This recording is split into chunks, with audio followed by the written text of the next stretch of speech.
দেখো ভাই, এই পুকুরটা গোটাটাই বিক্রি আছে। বেশ ঠিক আছে, কত লাগবে বলো? শালা আগের বারে কম বলে ঠকে গেছি, এবারে ডাবল বলে শালা লাভ করলো।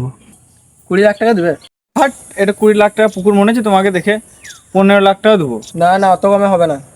বেশ দেখো, তোমারও লয় আমারও লয়, 17 লাখ টাকায় ডিল ফাইনাল করো। বেশ ঠিক আছে, দাও।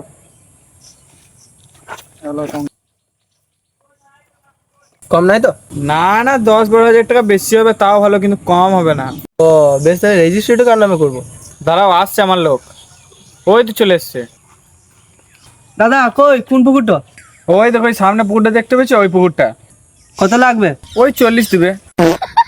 ভাই 40 লাখ টাকা এখানে বেশি হয়ে গেছে না? দেখো ভাই, পুকুরটা অনেক বড় আর পুকুরটাতে অনেক মাছও আছে। বেশ ঠিক আছে, তোমারও লয় আমারও লয়, 35 লাখ টাকা করো। বেশ ঠিক আছে, হ্যালো।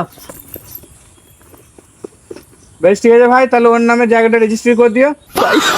না সরকারি গোলামি করে, না ডাক্তারি করে, পয়সা আছে তো শুধু জমির দালালি করে।